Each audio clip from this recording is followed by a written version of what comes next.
The Butcher by Hilary Tunnicliffe.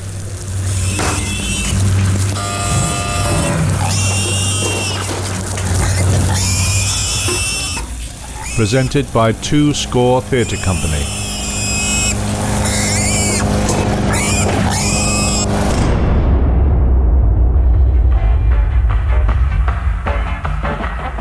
The man who pays the money to buy these sale bargains, Nicholas Parsons.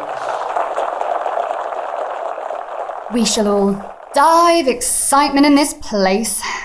William H. Wilson, Quality Pork Butcher. My God. No late customers. That's it then. I'll just swill down in the slaughterhouse. It's not an attractive profession at all. I don't tell people about Clive's dad, but he's made a lot of money at it. She's always wanting things. Just look at her. He half wanted Clive in the shop, but Clive couldn't stand it. He's more refined than his dad, more sensitive. He's got class, says Clive. God, it's boring here. That old cow sat there all night, and Willie knee-deep in blood and guts in the slaughterhouse. God, it's disgusting. When you look at his hands and when you think about what he's been doing with them. Bella wants him to get out of butchering. She spends the money, though. Hello, Rosie. Tired girl, are we? Bored, more like, Willie. Nothing on the box to take your interest? Where's Clive, then? I think he's been shaving. I'd no time this morning. Started slaughtering early. Oh, Upsets you, doesn't it? I think it's morbid. They don't feel it, you know. The killer stuns them. Oh, I don't like to think What then? of your hands, dabbling about in blood all the time. It's a job. It's work. You could do something else, Willie. What? Bella would like something different. I'm going to have to shift Bella soon. I'm starving. Hey, Bella, I'm in. I'm back. I suppose she's tired. She's not got much to do all day. We've modernised a lot. She's been lucky. She's always tired. Oh, Clive, here he is. Hi, Mum. Here's your handsome son. What's on then? Any good? Did you get your shave? Smooth as a baby's bum. Coffee? Oh, Clive. Hi, beautiful. Clive, Patience. Patience. That what you wanted? life gets less boring every minute. I'm all right for you then. Say you're a lucky girl. I'm a lucky girl. We all go out for a drink? Ooh, lovely. Dad, you all through for the day? I'm not fussy. What about it, Mum? What's that, dear? Come for a burn-up in a prestige vehicle. Make the neighbours turn their heads. I don't mind. There you are, Dad. A drive while it's light. I haven't had my tea. Have it when you get back. Oh, let's go later. It'll be dark. Eat later. I don't want to go out till I've had my tea. Oh, all right. Stop and have your flaming tea. You coming, Mum? I suppose Willie wants me to see to his tea. I've got my own tea before today. I'd like to get out. Of course you would. Get your coat. I'll have to do my hair. Get your coat, Mum. Willie, What? suppose you want me to stay? I'm not making your mind up. You do want me to stay. I can get my own tea. I can tell you don't want me to Oh, go. for Christ's sake, Mum, he said he'd get his own tea. I can tell it's the way he says it. How the hell do you want me to say it? Sod it. I'll take Rose on her own.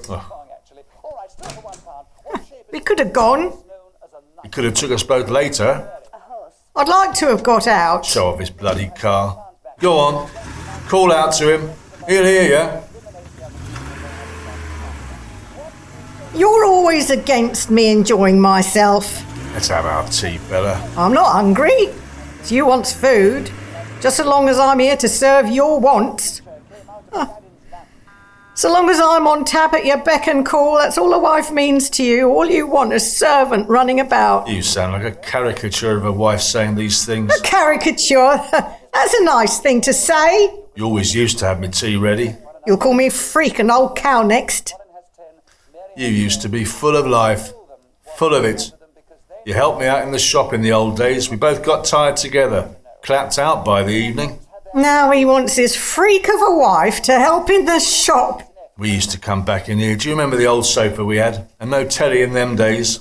We'd sit for half an hour, too tired to even move. Just sit and hold hands. You had more go for life than me. What do you think I do all day?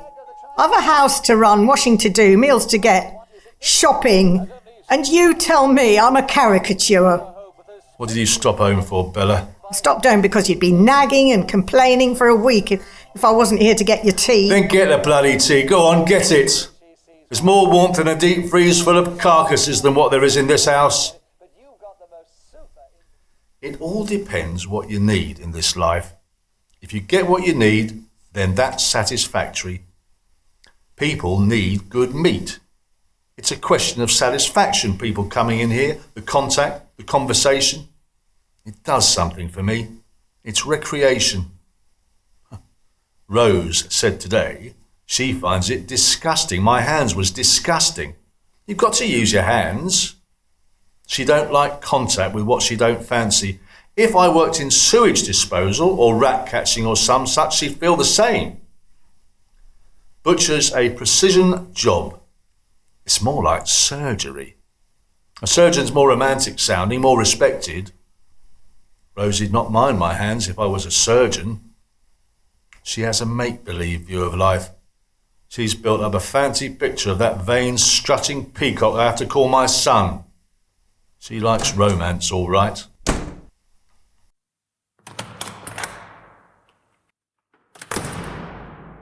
Secret lemonade drinker. Always. I'm trying to give I've put the car away. one of those You should have come. I'd have liked to have come out. Oh, crisps! Did you get Dad's tea? He went off. Not worth watching, this. There's nobody good on these days. There's another programme soon. You've got to pass the time. What's this? It'll be off soon. What about on the other channel? I'll find out what's on the other side. For Christ's sake, Dad, leave it alone, will you? Oh, One thing I can't stand. Oh, you've lost the picture! no. Keep your sodding hands off it. He hasn't improved it. He's wrecked it. A lousy set. We've got everything. Same as everybody else, better than most. I've spent a lot of money. Everything she's fancied. I don't like the way Clive speaks to me. It's a beautiful night. Clive's put the car away. I've been looking at the stars. All on your Todd, Willie? Nothing over there to take your fancy? No, nothing over there. Stars do more for me than TV. It doesn't seem to speak to me personal, if you know what I mean. I'm me. I'm Rosemary Duke. I need something personal. What were you on about Clive? I don't like the way he speaks to me. If I spoke to my dad like he does to you, I think you'd have more feeling. you should tell him, Willie. I just have to tolerate it now. I wouldn't. You tolerate him. Oh, but he's wonderful to me. He's always beautiful in his manners. He takes a lot of trouble over me. You've got beautiful hands. Well, thank you. Rose, if I was a doctor, would you like my hands? What a funny question. No, if I was a surgeon. A surgeon? You mean cutting people up? Oh, don't be gruesome. Oh, Willie, will you help me with my coat? Thanks. I didn't mean to be personal. About your hands. I didn't mean they weren't nice. You've got nice-shaped hands. One thing about Clive, his hands are kind of pudgy. White and pudgy. Like his mother's. I wonder his lordship isn't jealous you talking to me, helping me with my coat. I wonder he hasn't noticed. I like just talking. Me too. That's why I like my job. One reason. There's contact with people. They need something from me. I contribute to their lives. You'd not get the same in a factory. How do you feel about your job? Well, I like it. My boss, Mr. McCartney, he appreciates me. I can do the work, typing and that, there's nothing to it. Janice, that's the other girl in the office, Mr. McCartney won't have her. She makes mistakes, And he says she's miserable. It depresses him to even look at her. I don't depress him. No. Take that smirk off your face, Mr. Wilson, if you please. I know what you're thinking. I'm very impersonal, very businesslike. I always look smart, and he likes that. He comments sometimes. But we got a proper relationship. He respects me. I do my work. Sure, sounds a proper setup. Oh, it is. I couldn't stand a job where there was no respect. Some girls, they're a real mess. They don't know what they want. Clive's a lucky chap. Clive's got standards. He's refined. That's why he's good at selling. People realise a man like Clive wouldn't sell them trash. He has his line all worked out. He studies himself. Yeah, I can imagine. You need to study the angle. Most people has a weakness. Most people are snobs at heart, he says. You can usually get him that way. He'll get on, I shouldn't wonder. Oh, he will. He means to. Ever so ambitious is Clive. He wants all sorts of things for me. I'm his motive, you see. What's going on over there? We're talking about you. Oh, yeah? Come on, Ma, this programme's trash. Beats me how they get on television, some of these people. I thought he'd soon notice. Talking, were you? That's right. No law against it. Where have you been after we came back from the pub? I took a walk. What are you saying about me, then? Nothing you need to know, Mr. Nosy. You couldn't have been talking about a better subject. Dad? I notice you chatting up Rose. You haven't said a word to Ma all evening. Rose is my property.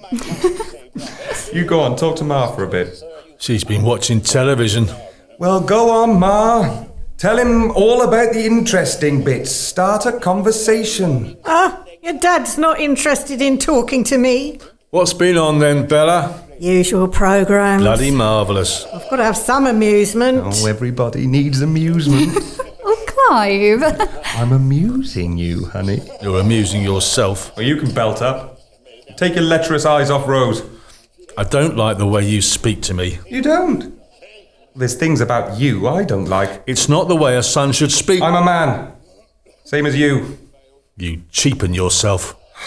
Hark at him. Just hark at him. What could be cheaper than a lousy butcher chopping up slabs of lousy meat? Let me tell you, I don't care for your trade. Rose and I don't care to be associated with it. Rose thinks it's disgusting. I know. She told you, did she? Rose and I understand one another. We've talked. You should think twice before foisting your company on her. She only talks to you out of politeness. Oh, Clive, She's polite. She's got refined manners. She wouldn't want to appear rude to you in your house. But she thinks the same as I do. Rose and I... Rose and you? What the hell do you mean? She's my property. I'm not anybody's property, Clive. You're my girl. You belong to me. I'm your girl. In this house, which we have to visit from time to time, Rose and I tolerate you out of politeness. I sit with Ma over there because you leave her alone. That don't give you the right to insinuate yourself with Rose over here. Oh. She talks to you, like I said, out of politeness. Don't you go building that up into something. It's nothing. When I'm around, she's my property. And when I'm not, and we're both disgusted by you, make no mistake. Do you get the message? The way I speak to you, you'll have to bloody put up with it. Come on, Rose, I'm taking you out of here. You shouldn't interfere between Clive and Rose. He doesn't like it. You can understand it. She's herself. She's Rosemary Duke. Of course, he doesn't like the shop. He's gone above it. Poor Rose. Poor little Rosemary Duke. He's in a higher social position now. His property. He's done well. He's ambitious. He'll make a name for himself. She's got this blind spot over Clive. She can't see him. Poor Rose. What are you saying? I'm saying, poor Rose. Well, you're making a fool of yourself, Willie. Ah, you haven't a hope of understanding. It's a commonplace in a man of your age. Bella, we used to be able to talk. We used to. That's all you can ever say. You used to help me in the shop. We're used to this. We're used to that. We did used to talk together. Life's now not used to. Bella, do you side with Clive, speaking to me the way he does? What I mean is, you can understand it. Do you side with him? He's socially more like a gentleman. You don't mind him despising me? He was angry, you setting Rose alongside yourself. Do you mind the way he spoke? Do you? He's got to fight for what's his. Bella sides with Clive. She used to see things same as me. Other people see us together, but we just live parallel. It don't suit me. There'll be people here recognise my way of life with Bella. We're not unique. And there'll be a lot of you who doesn't appreciate Clive's language to his father. Of that I'm quite certain. There's people similar, Bella. People see things my way. What? They see things similar. They're on my side. Who's on your side? I've got the whole world on my side. Everybody. You sound very up and down. Have you been out drinking? Who've you been talking to? Clive? I've got some friends. Some well-wishers. You definitely sound like you've had too much. I was depressed. Then I talked to some friends in the shop. And now I feel good. That's all. Oh, it sounds peculiar to me. That's quite possible. You don't do much to make me feel good. Bella, I would. Really, I would. But it's no use. You see, we live parallel. Our lives run side by side like railway lines. And as you know, they never meet. They just never get together. You don't see my point of view like you used to. It used to be the same as my own. I've not changed. Things are different. You can't deny. I spend all my time working or watching TV. We didn't used to have TV. It don't do much for you. You're downright selfish. It don't do anything for me. Rose don't like TV either. You'll have Clive after you again. Yeah, Clive's got nothing for Rose. You what? He's false, is Clive. He's a caricature of a man. We're all caricatures to you. You can't see I people. can see Rose. She's real. That's why Clive's got nothing for her. She's devoted. She's infatuated. He's got her fooled. And you think you have, I suppose. What? Got something for Rose. Start your talk about real and parallel and caricatures and she'll soon come running. My God, men are vain. Rose and me, we understand life. Let Clive hear you. I'm not afraid of Clive. Need to be if you're after what's his. You talk so vulgar, Bella. I'm not after Rose.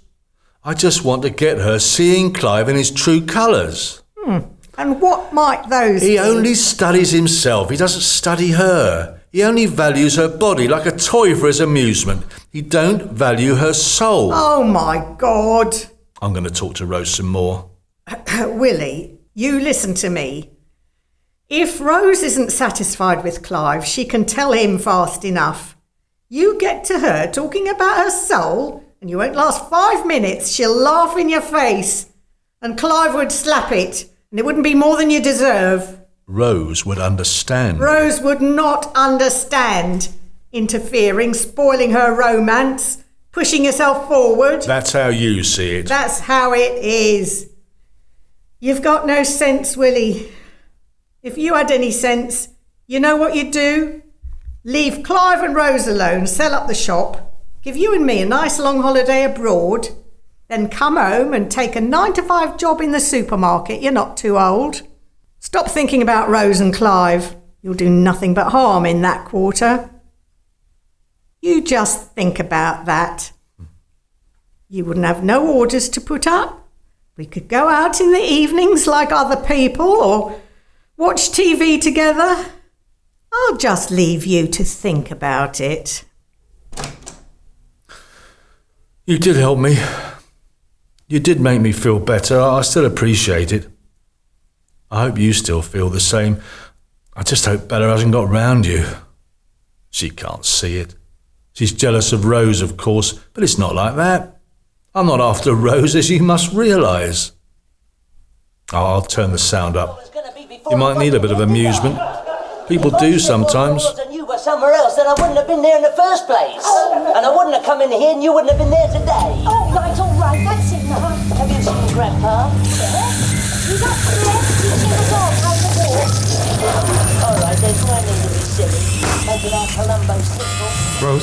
I've got something to say to you. Oh, yeah? Yes, I want you to discourage my father. Discourage him? Keep your distance a bit.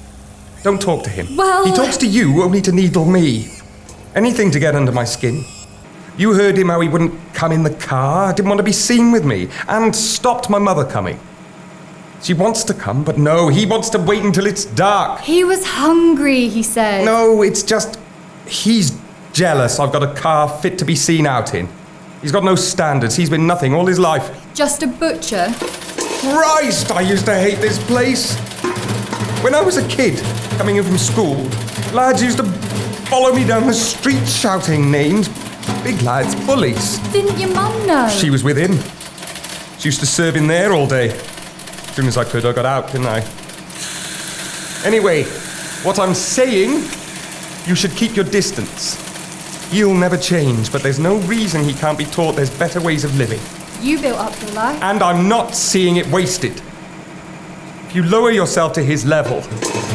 Christ, don't you hate it? Can't you hear it? Of course I can hear it. Maybe it don't affect you. Maybe you even like it. No, Clive. I think it's horrible. Talking to him. Listening to him. You ally yourself alongside him. He gets to think it's all right, his way of life. I can't not answer if he speaks. You can keep away from him. Lots of ways you can show him. I have told him. You'll have to keep right away from him. It's difficult. All right, it's difficult. I'm saying it's got to be done. Oh, Clive. Don't get mad at me.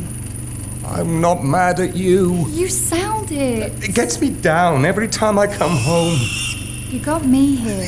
Oh, I can't stand any more of it. I'm going to put a stop to it. Hey! What have you done? Turn the bloody lights out. That ought to make things difficult. What's going on? Oh, Willie. Look at the state of you. All that blood. Electric's gone off in the slaughterhouse. You shouldn't come in here like that. I've got to come in here. Fuse box is in here. God, how horrible. Oh, jump to it, Clive. Fix it for me, will you? I will not. What's that? I turned it off, and off it's going to stay. I'm in the middle of the job. Then you'll have to leave it, won't you? I'm telling you, Dad, I'm not putting it on again. There's times when Rose and I want to sit quiet on our own. Civilized people are sensitive. You wouldn't understand that. Oh, sensitive, are you? That's right, I'm sensitive. I have a business to run. Look at you two. If I was sitting quiet with my arm round Rose, I'd not notice a stuck pig or two. Old town could blow up. I'd not notice a bloody earthquake. Willie. Oh, get out of here! Ugh. Oh, Clive. He makes me feel right sick. It's horrible. He's not fit to live with. It's so vile. All that. God, he looked. Now you've seen him, perhaps you realise. I don't know how he can bring himself. His hands. We're not coming again. I'll not set foot here again. I wish I hadn't seen him. I'll not demean myself. It's lowering, having connections such as him. I'm taking you out from here tomorrow. Oh, Clive. Oh! You're no bloody good to me. You hurt me. You're not responding. You're frigid. You bruised my arm. Not so sure you're right for me. I can't do with a frigid bit. I need somebody with something to offer. Someone responsive. You hurt me. Trouble with frigid women. They don't know it.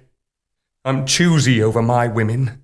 There's others with just as good equipment as might have more to offer. You've been satisfied. It don't do to be too easily satisfied. I thought we were suited. There's such a thing as subtlety. Some women has it. I thought one time you had it. I love you, Clive. I love you, Clive. Christ, you're about as subtle as an ice lolly. This evening you've about as much appeal for me as my father does.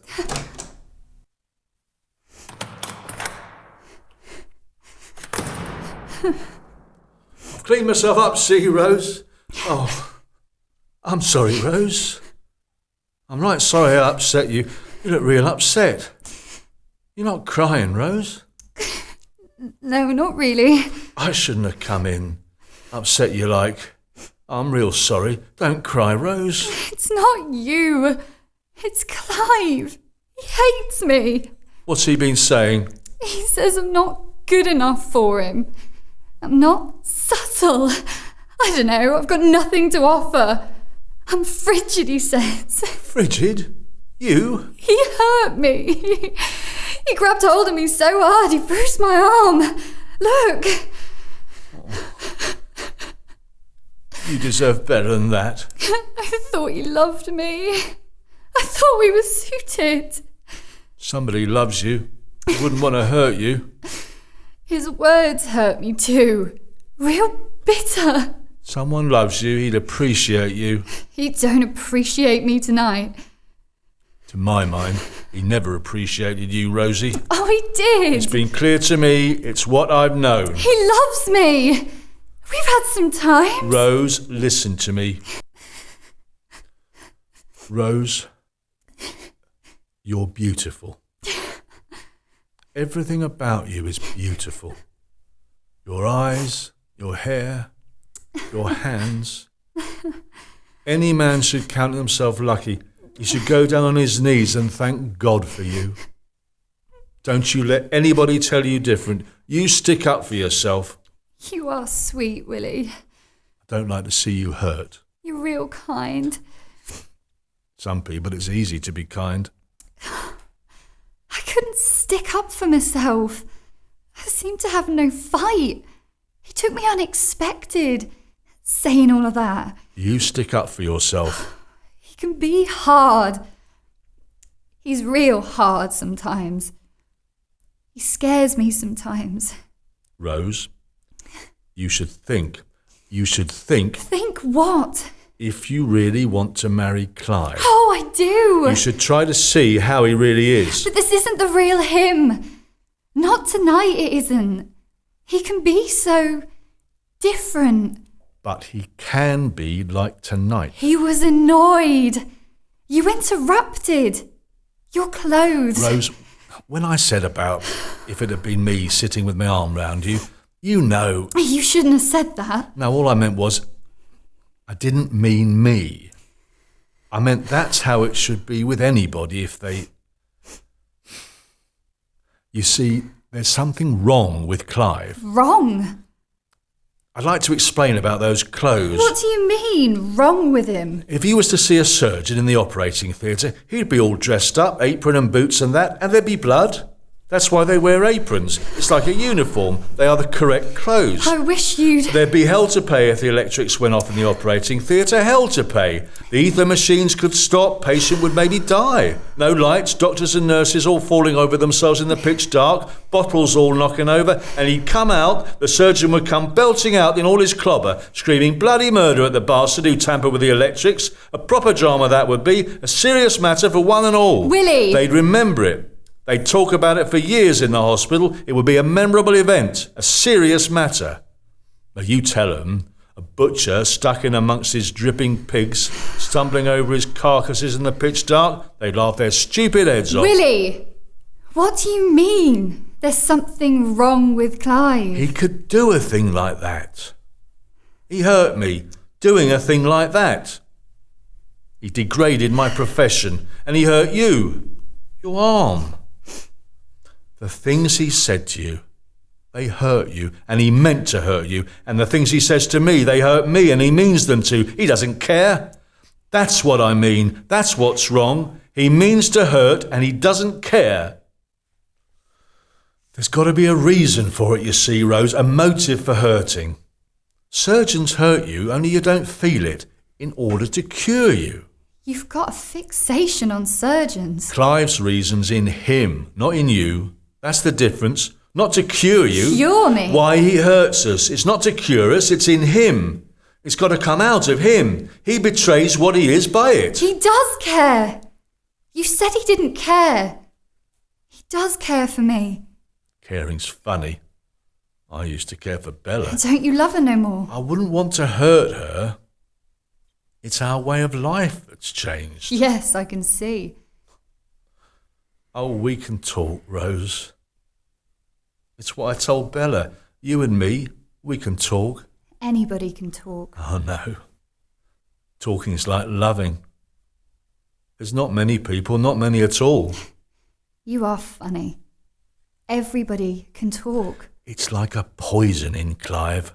A poisonous vanity, a poisonous spite. He spills it out all over us. Charming! I can see things clearly. Like a hellfire preacher, I can see inside of Clive. I can see into his soul. Willie! You do have some fixations. Shut up, Mum. Stick the telly on, see what's on. Here on BBC One, another All the edition of cat That's dragged Life in. with Esther Ranson. The butcher's joined us. He's at it again, talking to Rose. I told her to keep away from him. They're not talking. I'm taking her away from here tomorrow. I gave her what for. She'll tell him we're not stopping. They're just sitting there. That rig he wears. Killer's rig. It's a damn awful job. Do you think he likes killing all the time? I don't know what he likes. Must get into his mind. His job's an obsession with him, that I know. But it's not good for a man obsessed by killing. Even animals. I mean, they're alive, aren't they? He's got brutal by it. Insensitive. He doesn't realise how I feel. Well, that's why. He's got himself insensitive to how people feel. That's what I'm saying. I've got a mind of my own. We're not stopping. I'm taking her away tomorrow. I've tried to tell him, but he can't see it. I need a bit of life, a bit of amusement. Well, come on, Willie. You're so good at talking. Tell me something nice. Not nasty things like about Clive or wittering on about surgeons. Tell me something real nice. Nice? Yeah. Something nice. Something you like. Something makes you feel good. My job, I like. Yes, I know all about that. No, but I haven't told you one of the best things. You see, I like to think that I know about, that I have a personal acquaintance with people's insides. What do you mean? Well, you see, for instance, I sell someone a sirloin with a beautiful undercut. Well, I know the family. I get pleasure visualising them at the time they'll be sitting down eating it. I like to think of them smacking their lips and all their teeth chewing it up and their throats swallowing it down and their gastric juices getting going and their intestinal tracts heaving about. Oh, Willie, how morbid. How gruesome. I said something nice. I find it nice. Nice bit of sirloin. Anyway, you might have the time wrong. You might be thinking about them swallowing in that at 1 o'clock. They might be having it in the evening. Oh, I know the habits of folks round here. I know all about them. It's no good. It's no good if you can't talk about something nice. Something I find nice. Something romantic. Romantic? Yes. Something interesting. Romantic. You said you could talk to me. Yes. Well then, interest me. My idea of what's romantic might not be the same as yours. I find lots of things romantic. Romance is often in little things. Yes, go on. Insignificant things. Like the way you held your hands away from Clive. Your nails, you'd been doing them. They were barely dry. It was the way you held them out. Well, go on, Willie, that's not much. No, I know, but holding your hands like that put you in a certain way. Yeah. Different from if you'd come at him clutching him. You never touched him with your hands at all. He wasn't aware, though. Another thing, later you came in, you said that about watching the stars, and then opened up your coat and sat down. So? Well, I found that romantic. What little things? Well, I told you. But nice. I do like 'em. If you add up all the little things... Most people ignore 'em all. Yes. But you don't. You add them up. Yes. Well, go on, Willie. Some more. Well, some things you can't hardly explain to somebody else. Not even me. Well, it's hard. You don't know what they mean yourself. Like when you said, I'm me. I'm Rosemary Duke. That's me, yes. That's right. Yeah, but it was more than that, just your name. It made me feel sorry for you. I don't understand that. No, I don't. But only just repeating it, I get this same feeling of pity for you. You've nothing to feel sorry for me. Oh, I know. Romance is more than the little things, but I'd start with them. I'd start from a great distance with something tiny, like a tiny glow shining in the distant dark, like looking at your hands maybe, not to touch them, but notice them. Imagine the feel of them. I'd think about them.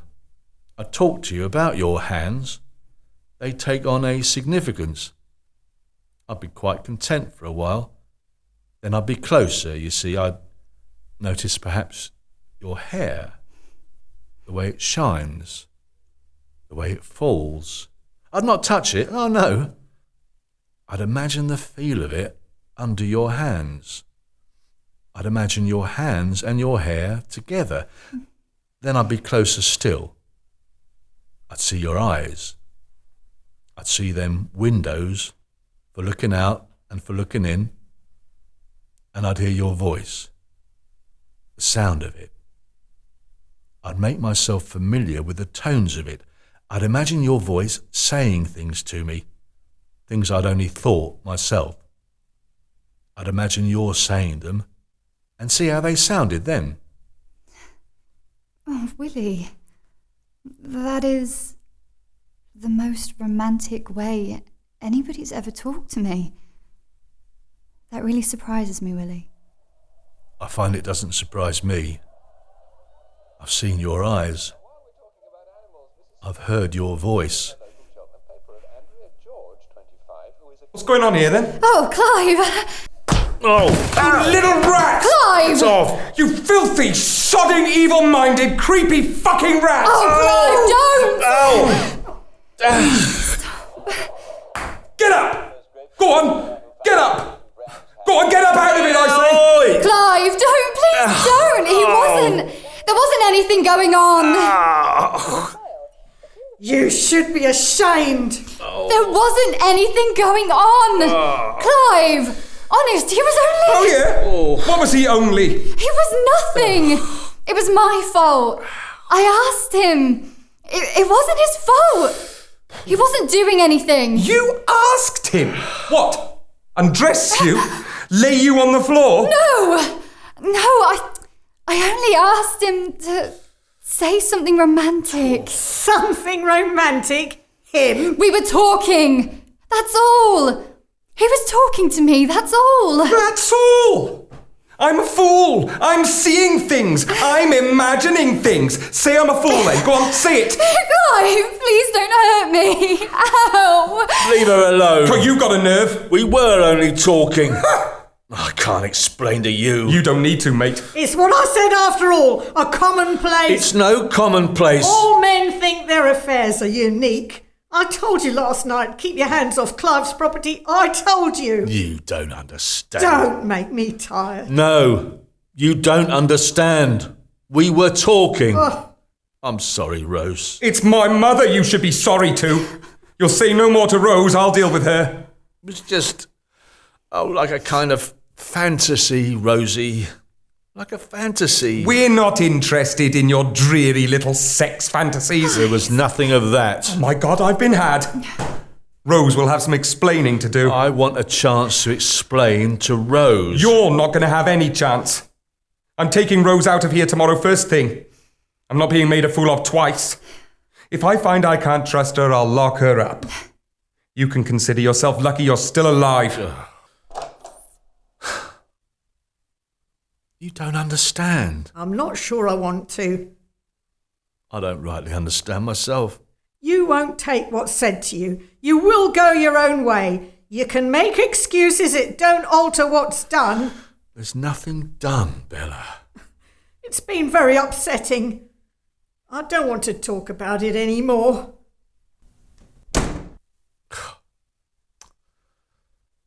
Something good. Like me and Rose talking. They only see it as evil. It's Clive's made all the trouble. I must help Rose. Poor little Rose. There's no future for her married to Clive. He'll never make her happy. Oh, my head hurts. It's not so funny being knocked down and kicked. You can't side with that. Nobody could side with that. You saw what Clive did. You heard what he said to me. I wonder what you think about that, the things he said to me. It matters to me, you see. what you think is important to me. I'd like to have your opinion. Oh, I was forgetting. But in the meantime, what can you do? There you are. Do the pools yourself. A bit of company. Well, there are two answers to that. One is, don't do them through a collector.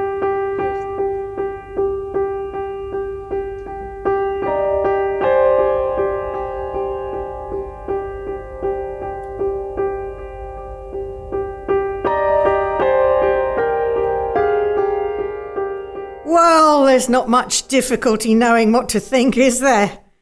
It's so common. I don't like things common, nor Clive doesn't like things common. Even when he was little, he wouldn't go in the shop. He'd say to me, "Don't go in there, Mum. Don't go in there with him." It's a good job Clive's taking that girl out of here. They'd have been gone this morning, only Clive found something wrong with his brakes. He's had the car at the garage all day. Poor Clive. I wish he and Willie got on better. But he makes no effort to understand Clive neither. He lives in a world of his own. What he'd really like to turn the clock back. But I told him last night, you're not a young man anymore. You want to take a good long look in the mirror. You got nothing for a girl like Rose. Nothing for any young girl. I'm your wife, I told him. I know what you haven't got. Is Clive still at the garage? He's there. I left him to it. How long will they be? He did want to be off. He's been in a mood ever since last night. That's not surprising. Oh, don't you start. How was I supposed to know? He's your husband. Men are all the same. I don't think so. Anyway, Willie never meant any harm. He never said anything wrong to me. I kept telling Clive. He said what was in his mind. Clive and you goaded him. It's what he was thinking. If Clive hadn't have interfered... You can't blame Clive. Well, he blames me. It's unpleasantness all around. If it was your husband... You don't need to be jealous of me. I don't want him. You sit with him. In here. Talking. That's nothing. You don't know what goes on in his mind. You don't know Willie like I do. You sit there showing yourself off. I do not. He doesn't need encouragement. You and Clive. You want to stifle him. Clive tries to show him up all the time. This is his place. I think you should be on Willie's side. You think you know it all, don't you? Well, he has talked to me. Of course, a pretty face and a pair of legs set there to encourage him. I do not encourage him. I'd rather you kept yourself away from him in future. You're Clive's girl. His property. You don't know when you're well off. I don't like unpleasantness all the time. Clive feels for me, which is more than some people do. Give a man like Willie free rein. Let his mind loose. Let him think you're with him. There's no limits. You can't chain a man's mind up. You can force him to admit to other people's rights. I don't think you nor Clive understand Willie. Well, listen here, Rosemary. You've not been in this house many hours. In that time, there's been a stand-up fight between Clive and his father. I spent a very unhappy night. Clive's unhappy. I don't say it was all your fault. I realise it was ignorance. You should admit that, not claim to understand everything. Snappies, tomato, snappies, bags. I've been busy today. More than usual. It's been non-stop today. I've gone through 3 coats. Chicken? I like to appear clean. It's not always possible. You can't always be changing. Having a nice chat, were you? It's interesting, isn't it? What? What's interesting? The box, it's interesting. Same as always? No, but it's an amazing thing when you come to think of it. An amazing feat of technological advancement. Oh, you what? All those thousands of little coils and circuits put together by electronic experts, graduates, real clever blokes. And when it goes wrong, what do? You thump it. It's you that thumps it. I know I do. I shouldn't. It's an insult to all the brilliant technologists who've sweated their mighty intellects setting it up in the first place.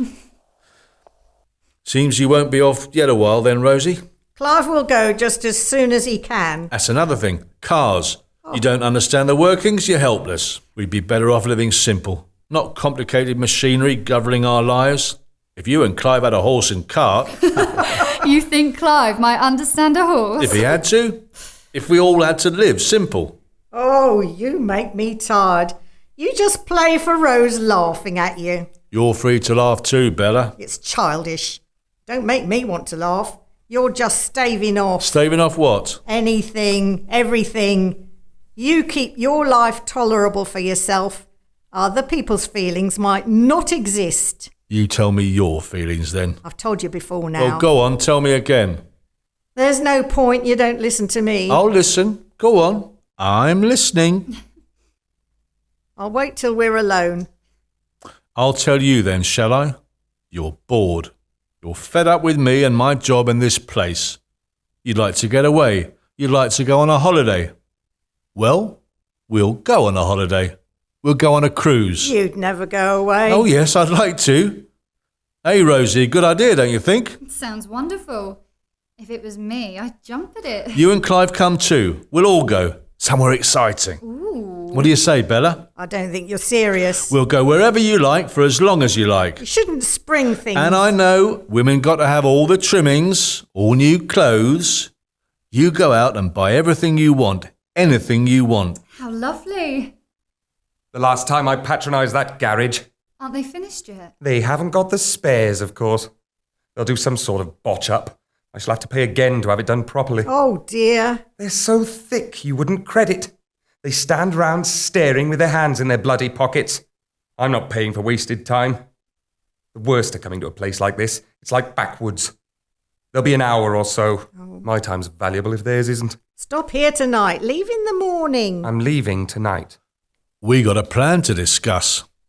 I'm thinking of taking Bella on a holiday.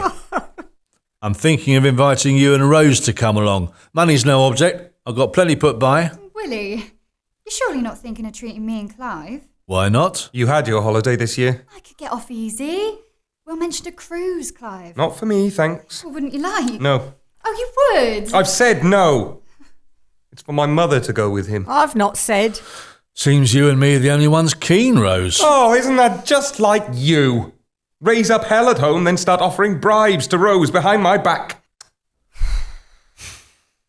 You should have suggested it different. How different? In private. Asked my views what I want. Isn't it what you want? You've spoiled it somehow. You can't win, can you? You've not properly thought. Of course he hasn't. There's ways of asking people. My mother's sensitive. You blunder in, invite other people without consulting. The way he goes about things. Got no business asking Rose at all. I wouldn't wish to go where I'm not wanted. Don't you worry, you're not going. It's for my mother. You'll have to start all over, talk to her properly. I think it's you that spoils things. I'll talk to you when we're on our own. It's no good, Rose. Don't you butt in. Don't you talk to Rose. Clear off into there. When I was a kid, you was always in there, and my mother, you'd no time for me. Every bloody day I come home from school and nobody in here. It's a terrible place, this. It's all wrong. Life's all wrong in here. You don't live here. And thank God for that! Go on, clear off into your slaughterhouse. Whatever you're doing there, go on! Oi. Go on, get out! You've upset my mother and I'm not having you talk to Rose. I want you out of here! Oh. You sound horrible! You shouldn't be like that to your dad! It's bad for you, let alone how he feels. It's been a bad day. He knows I want a holiday. If he could just ask me nice. I thought he asked you lovely. You thought. That tone of voice, I know not to look forward. Lost my rag, didn't I? I need to get myself out of here. I should know by now. I wish there was something I'd really like to look forward to. Oh, come on, Ma, cheer up. We both need out. I'll take you down the local, spend some money. I know what you'd really like. A port and lemon. Or several, eh? We'll all go down the local. You'd really like that. Oh, I really would, Clive. I feel better already. Oh, I'll change out of these shoes. It won't be a tick. Rose, coming out then? No, thank you. You what? I don't want to go out, thank you. Since when? God's sake, Rose. I prefer to stop in. Don't make things worse, Rose. I'm not going out without you. Rose, I'm not leaving you here. Don't make things worse. Don't you make things worse. For Bella. She's getting ready. She's looking forward. Ooh, new shoes and matching handbag. First time out. They look great, Bella. Rose won't come. I can't leave her here by herself. Why ever not? He's in there. She doesn't want to come. I want to come, Clive. Don't you offer something and then go back on it. I'll tell him what's going on.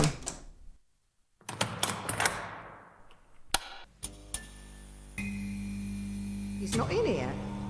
Will he? Will?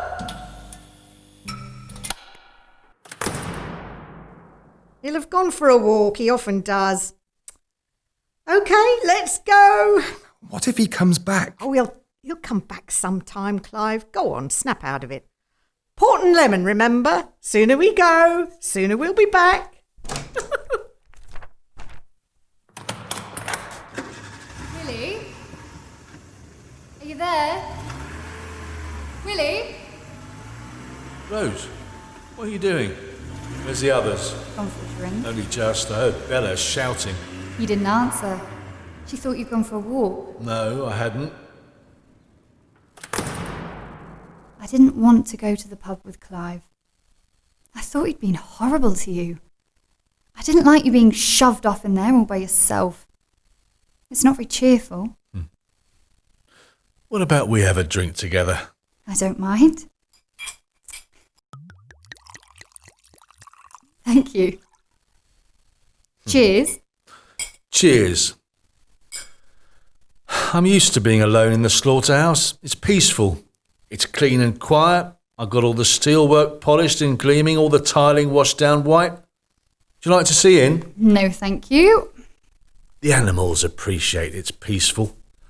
The little lambs come trotting in, looking round.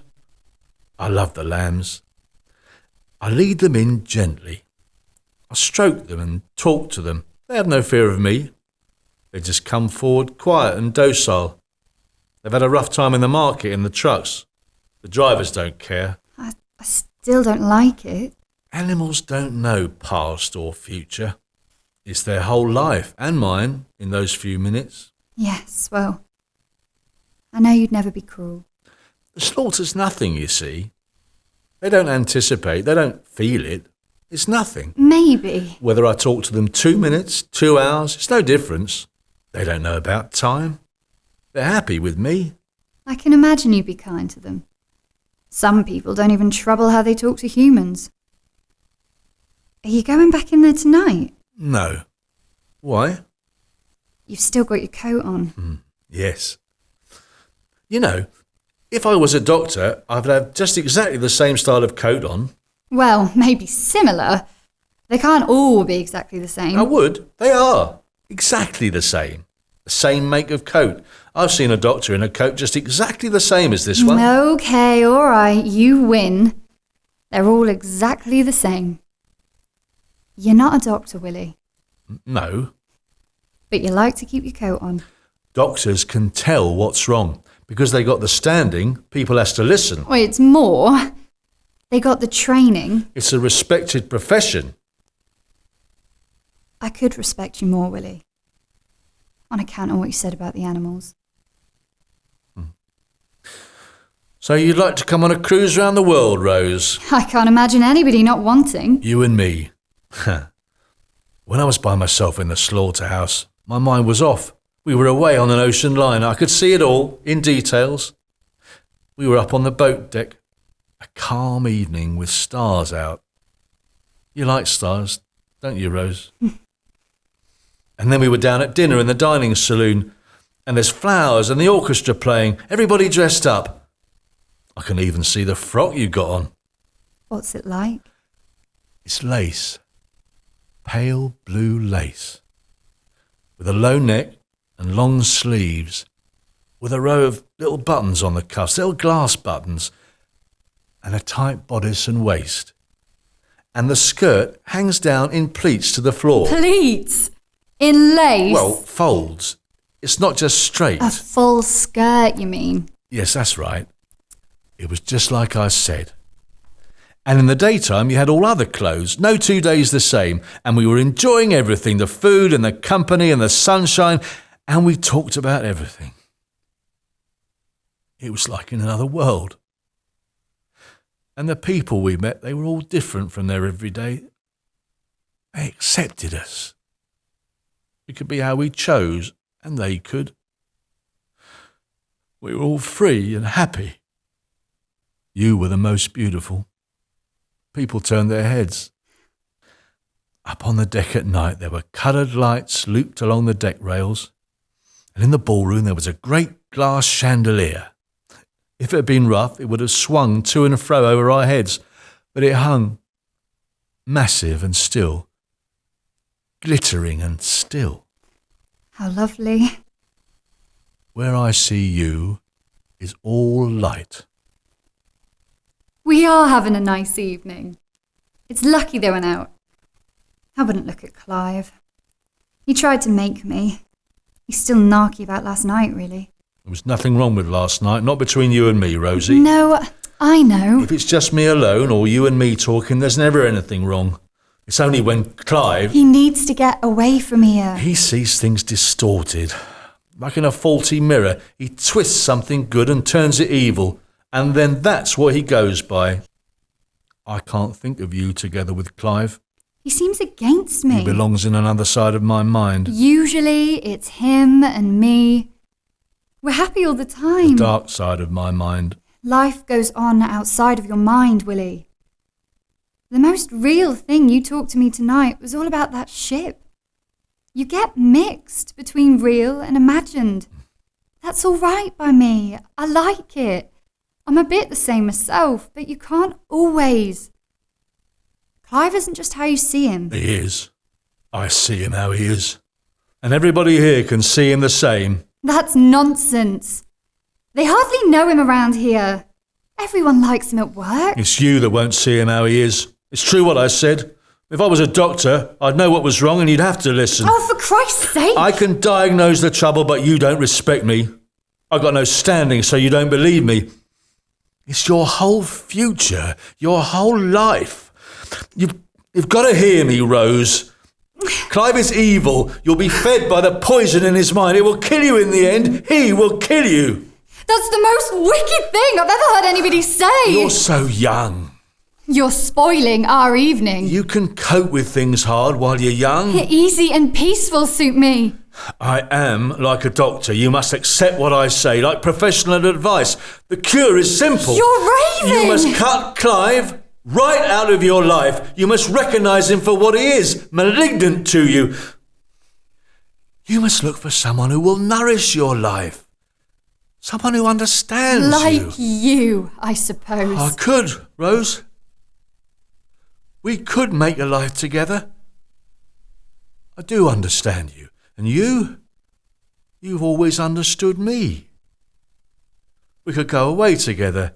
I'd set up here, give Bella the money, and then you and me could start life in some little place. We could start from nothing. We'd be poor, but that wouldn't matter. Things are better when you're poor. Life would be worth living again. It'd be something worth striving for. I could study. I'd give up butchering and study. We'd live on next to nothing. You'd have your job and I'd get a grant and study to be a doctor. And of course, I'd study you, Rose. I'd live for you. Everything I did would be for you. Oh, Willie, pack it in. You're so naive, really. I do know what would make you happy. I could make you happy. I doubt that. You'd have to try me. You'd have to trust me. I do know, like a doctor. Oh, just shut up! Just shut up! You've got a stupid fixation on doctors. All you are is a small-time butcher. We've had all this. I hate your trade. I know all that you told me and I still hate it. Oh. And I hate you going on like this, saying terrible things about Clive. I can't stand it. It's ignorant. And as for you and me going off together and living on tuppence halfpenny in some village back street, you must be balmy. You've got no idea what I want out of life. Not the first shred of an idea. I really think you are mad. And I'm getting out of here before they come back. No. Let me go, Willie. No. For your own good, Rosie. I'm telling you, for your own good. Move over! Let me get by. You're balmy. Get off me! Let go! No. You know the symptoms, but you don't know the cause or the cure. I do know. That's the difference. You must accept what you've been told. Let go of me! Please, let go! Let go, let go of me! No. Patients often become violent. They have to be calmed. I'm not raising my voice to you, Rosie. You notice I'm speaking quietly. Firmly, but quietly. That's made you quiet, hasn't it? That's calmed you see? Willie, please. I think you've gone mad. I really do. You're crazy. I'm closer to you now than I've ever been before. I have you in my arms. Doctors are careful when they have to take older women patients. They usually try to have a third person present to safeguard themselves. You're not a doctor. There's no third person present. You stop it. I'll scream. Will you let go of me, or do you want me to scream the place down? No. Your stupid white coat. I hate you. I want Clive. He looks after me. I love him. He knows what I like. No. I hate everything about you. Clive. I wish you'd come, Clive. Now, calm yourself, Rosie. Calm yourself. Loosen your muscles. I can feel them rigid. Now, loosen them. Relax. Now, calm your breathing. Breathe more gently. In and out. More gently. That's right. I'll look after you. I know how to calm you. In a minute, when you're calmer, we'll go quietly out of here.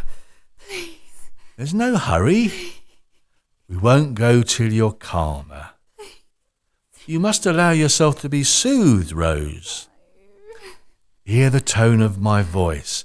Feel the steadiness of my hold. That's the way. That's right. There, you see. There's no panic. Nothing to panic about. You trust me, don't you? You'll be all right with me. There's nothing to be afraid of. Nothing will hurt you, I promise. Nothing will hurt you. There now. That's better. A poor little frightened animal. I've a way with them. I talk to them and calm them. My hands soothe them. Come now, this way, Rosie. Come now. We'll go this way. Come along. You're all right now. It's all right now.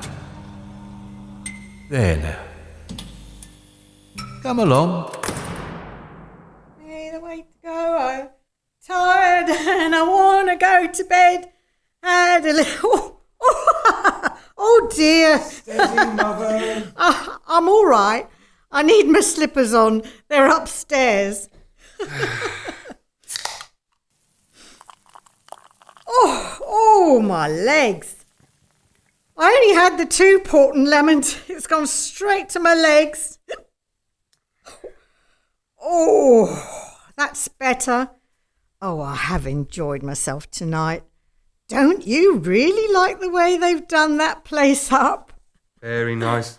That beautiful wall-to-wall, you can tell it's quality, Wilton.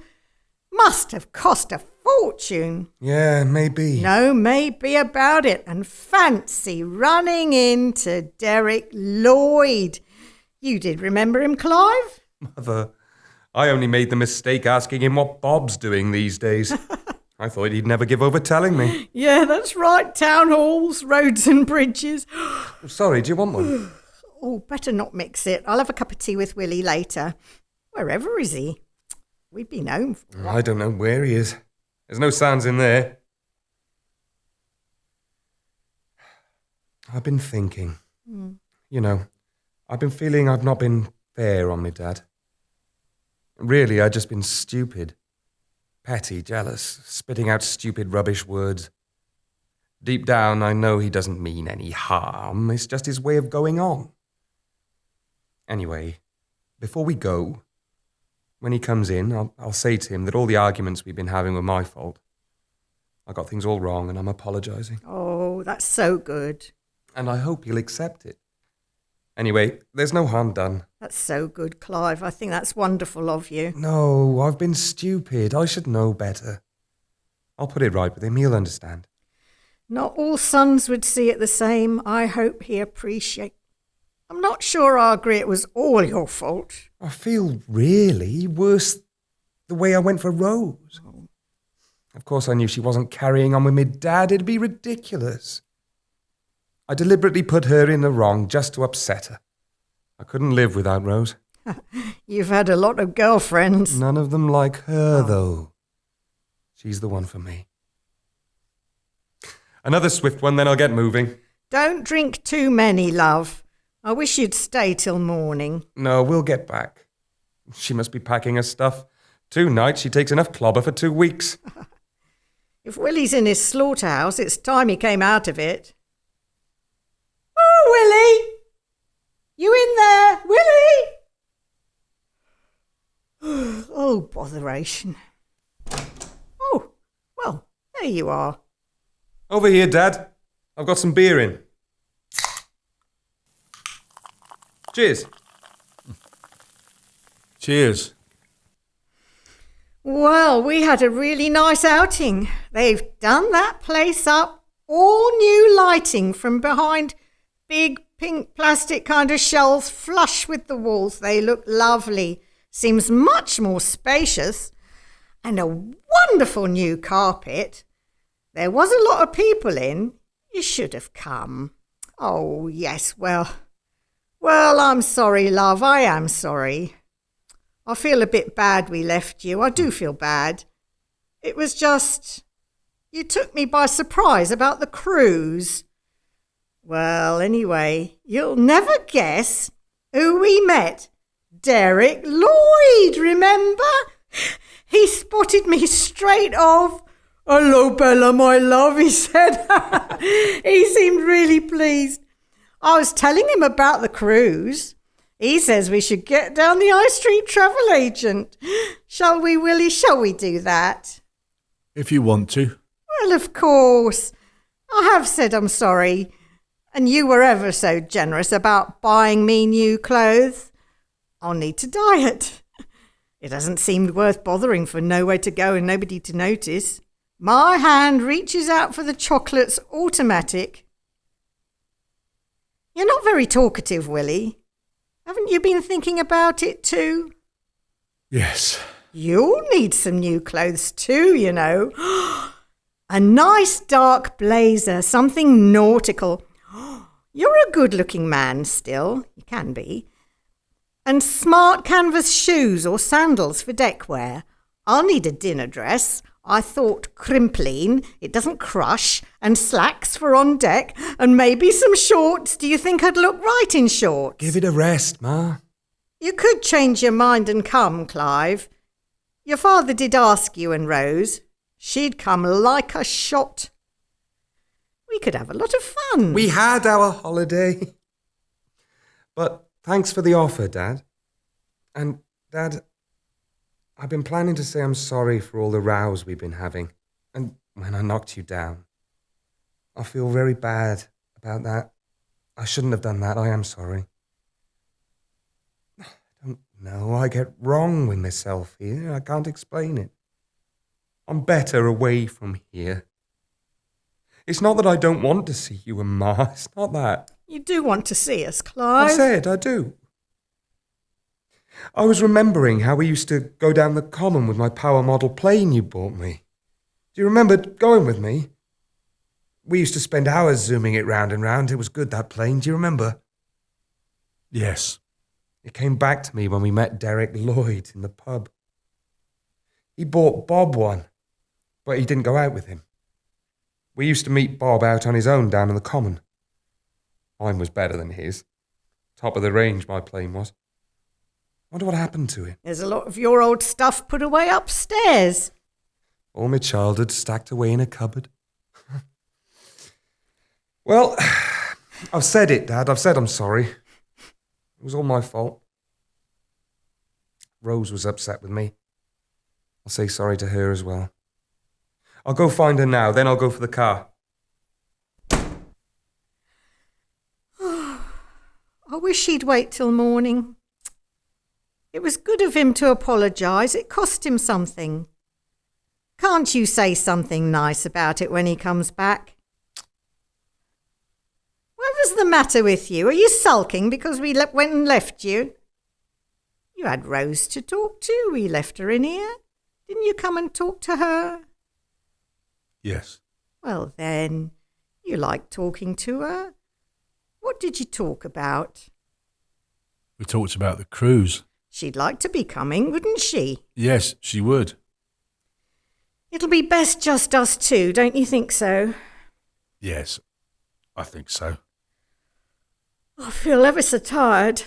It hasn't been a very restful few days. You look tired too. You look really done up. You need that holiday. I can't think we'll ever go. We've only to book. You've got the money. I do appreciate you've worked and saved so hard, Willie. I really do. Sometimes it seems that the only real things are what I imagine in me head. Oh. It doesn't seem that everyday things are real, or me job and the money and tickets for a holiday. Well, that's you, Willie. That's the way you are. You live in a world of your own. I've always said so. I can't seem to separate things out. It's because you're tired. I couldn't ever work down the abattoir. They don't care about the animals there. It's just a job to them. I couldn't work there. I'm all right when I've got the animals to see to, in my own way. You make more money on your own rather than a wage. I understand them, you see. I calm them when they're afraid. I really do. They lose their fear. Animals feel fear. It's an instinct, and I understand it. I do know when they feel fear. I do know when they lose it. I really do, Bella. All right, Willie, calm down. I know you do. You've always had a way with the animals. It doesn't matter, however long it takes. It doesn't matter. I go by how they are. In the end, it's they who lead me. When they're ready, that's what matters. You really do need this break, Willie. We'll shut up the shop at the end of the week and get away just as soon as we can. Oh. Oh, what is it? Oh, tell me, what's the matter? Oh, you're tired. You've been upset about Clive and all the arguments. It's been a bad few days. I've been upset as well. It'll be better now. Clive said he's sorry. He's only young, really. We forget how young they are. She's only young. They'll sort things out together. They'll be better. Oh. Clive thinks the world of you. That's why he gets so upset. There. Do you feel better? You'll have to smile to say goodbye to them. Oh, here's Clive back with the car now. I can't find Rose. They've done the car? It's going, Mother. I can't find Rose anywhere. Her stuff's all upstairs, all over the place. She must have gone out. When she went from here, Willie, did she go out the house? Where would she go this time of night? Down the pub and Misters? They're closed now, anyway. Willie, you look terrible. I'm asking you about Rose. Don't touch me. Well, you can tell me if she went out of the house. He doesn't know. She must have gone out. She likes evening walks. It's late. Oh, I'm scared something could have happened. It's not like her. He could say. He said she was in here talking. So when did she go out of here? We've not been in long.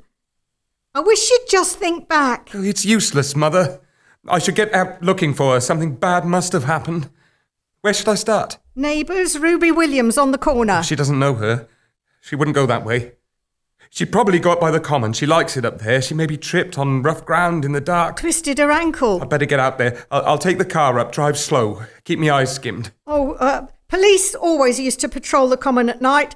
Far as I know, they still do. I could ring them. Okay, you could. A good idea. Tell them I'm out looking.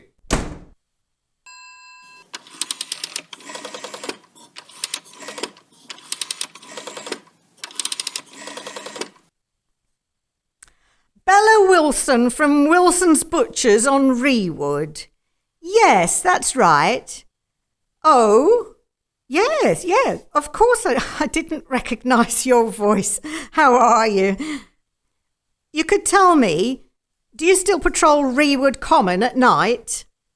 Well, my son's girlfriend seems to have gone out walking. She may have gone up there. We're worried she's not back. No, she's definitely not in the house.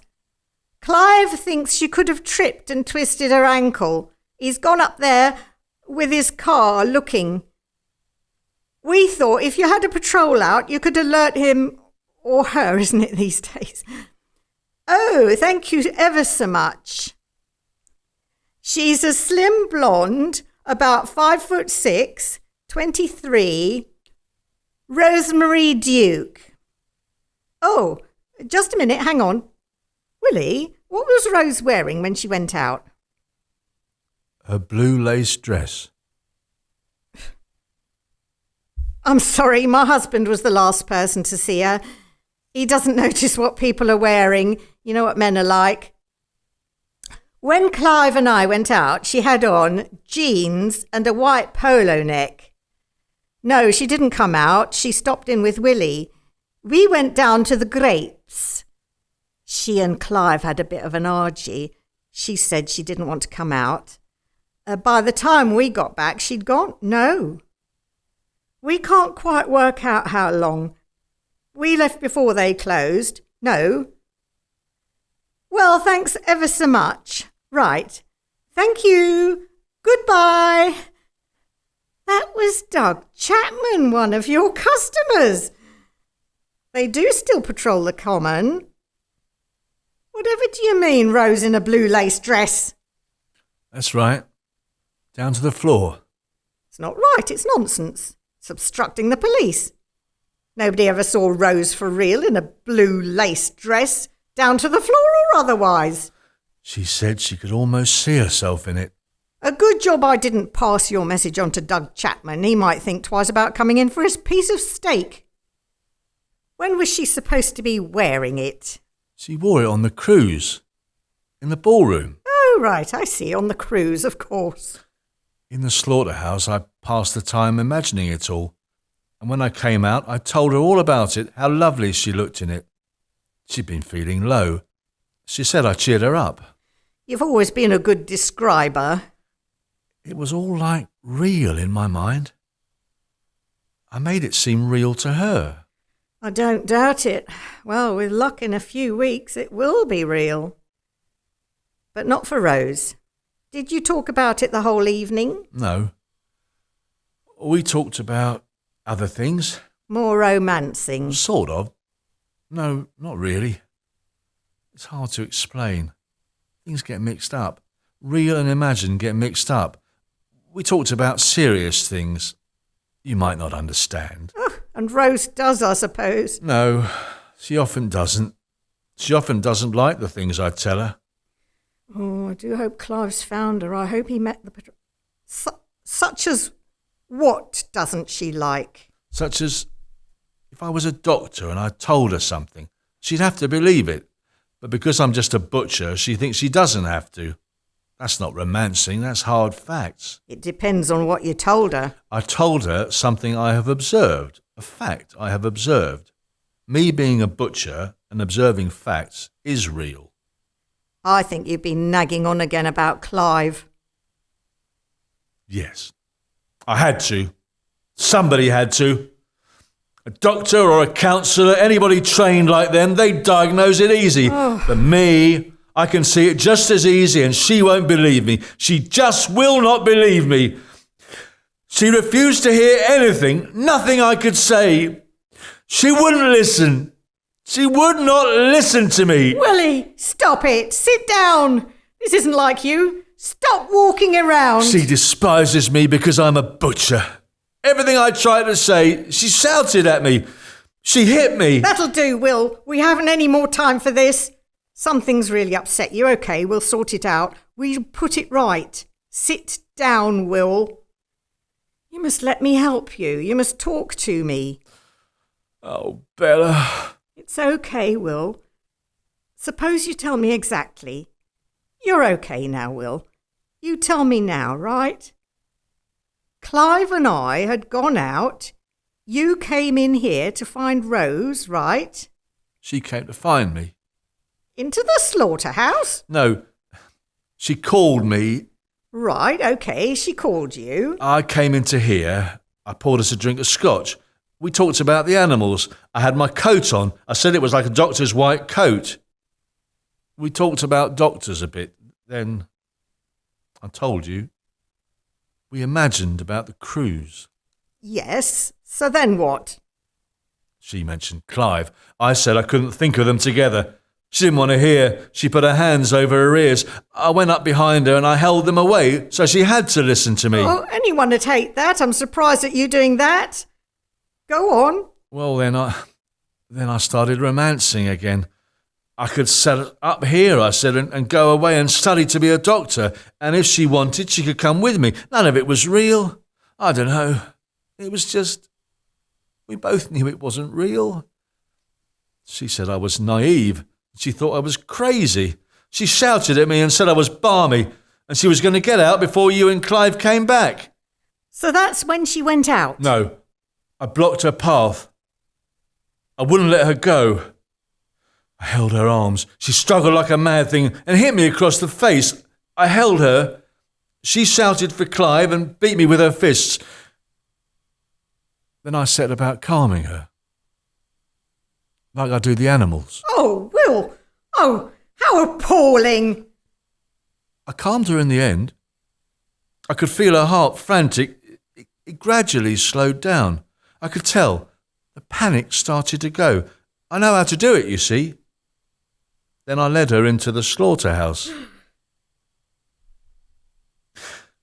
Then I heard the front door slam shut. You and Clive had come back. That was when she ran out. I let go my hold and she ran out. So that was it then.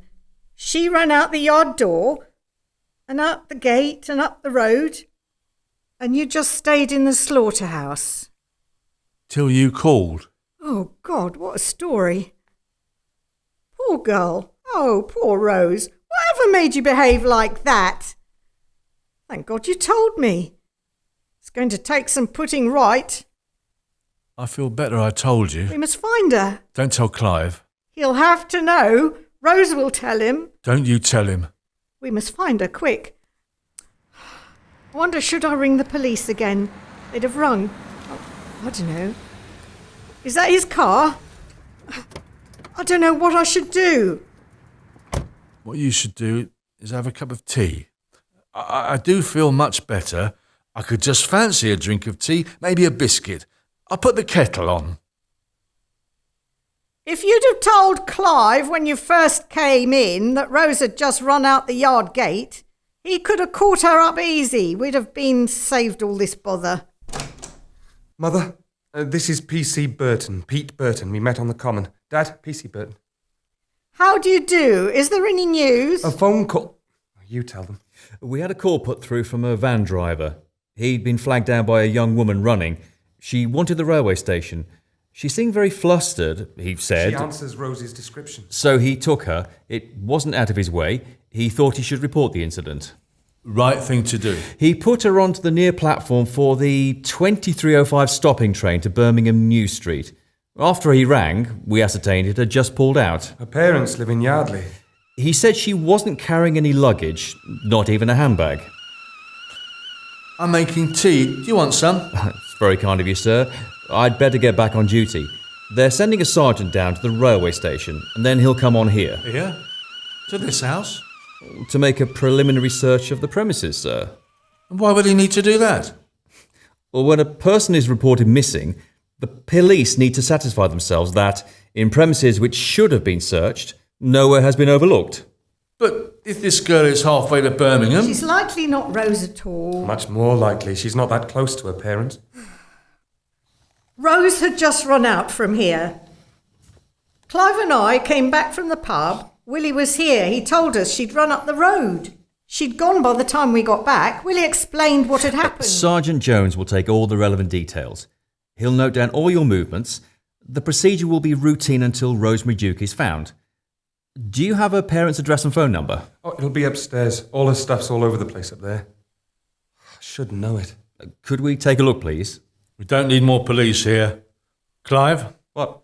Show PC Burton all upstairs in the attic. Come back through the kitchen and utility or the garage. Show him all round. Okay. Kettle's boiled. Do you want me to make it? Oh, I'll do it. No thought to saving the taxpayers' money. No thought to our convenience, showing policemen round our property. It's getting late. Might want to go to bed. It's all clean and tidy in here. I do have a damn good mind not to let them in. It's not a public place, and when it's cleaned up and empty,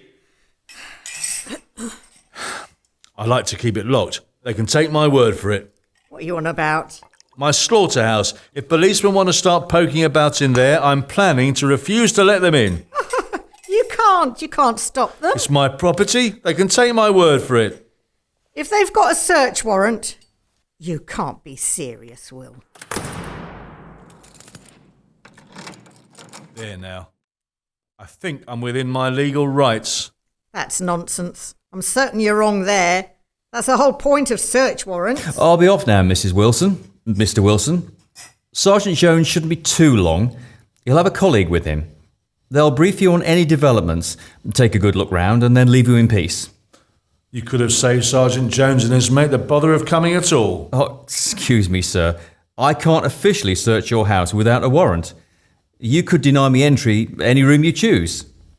I hope all this worry will soon be over for you both, Mrs. Wilson. I'll say good night now. Good night. I'll come out with you. I keep hoping she'll appear in the headlights. Oh, my guess you'll get a phone call from Yardley. Don't lock us out, Mother. I've not got a key.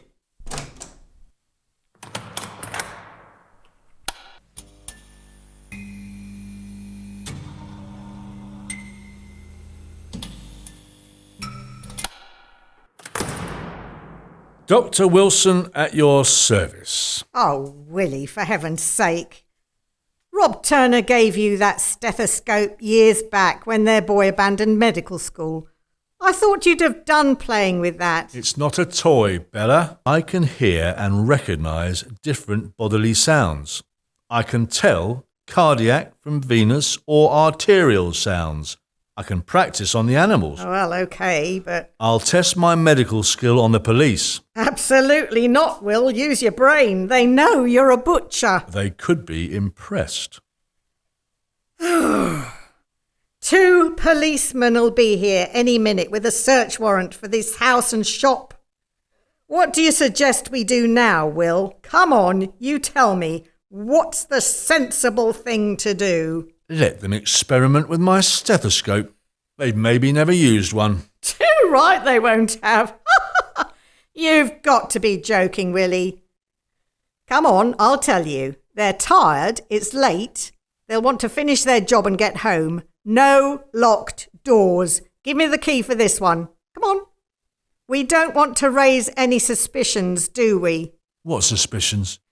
We've reported Rose missing. It's their job to find her. They need to look everywhere. We both know she's not in there. I'll give them my word when they come and they should accept it. I don't have to prove it.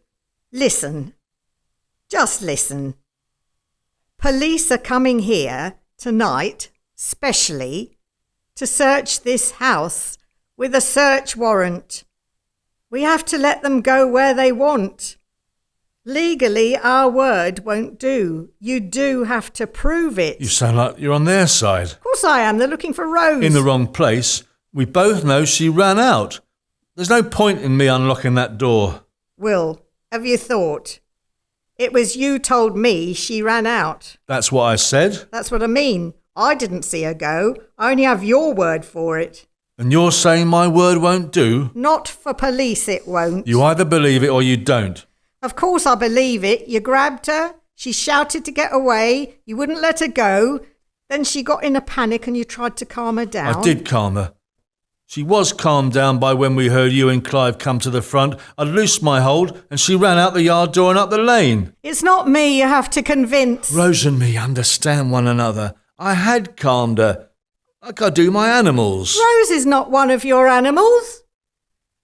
What really worries me is how you can explain to the police what was going on, why you were grabbing her, why you wouldn't let her go.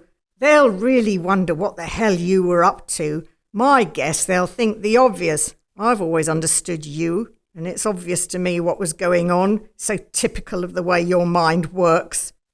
Rose's too, maybe. Except you overdid things, or she wouldn't have lost it the way she did.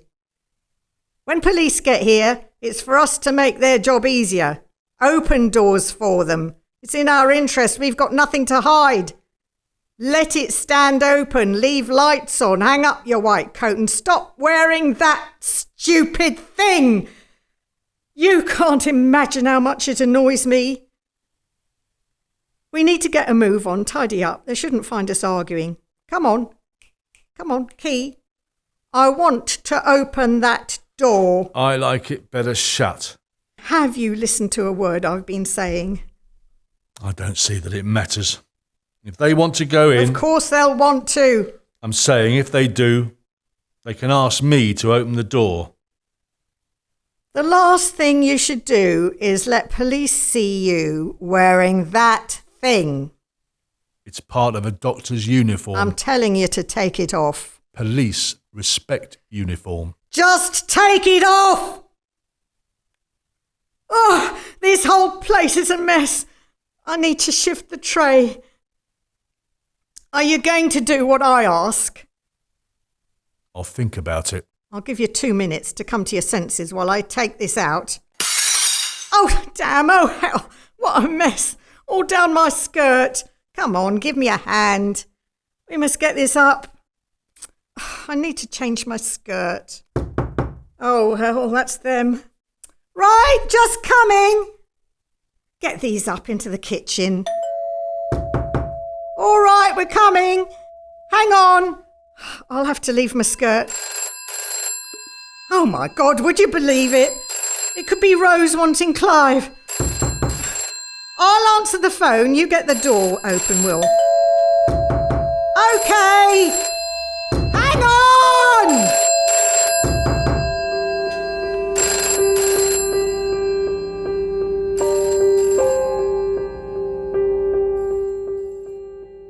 In The Butcher by Hilary Tunnicliffe, Willie Wilson was played by Peter Hayter, Bella Wilson by Charmian Ingham, Clive Wilson by Morgan Rhys Davis, Rosemary Duke by Erin O'Hanlon, and P.C. Burton by Carl Walker.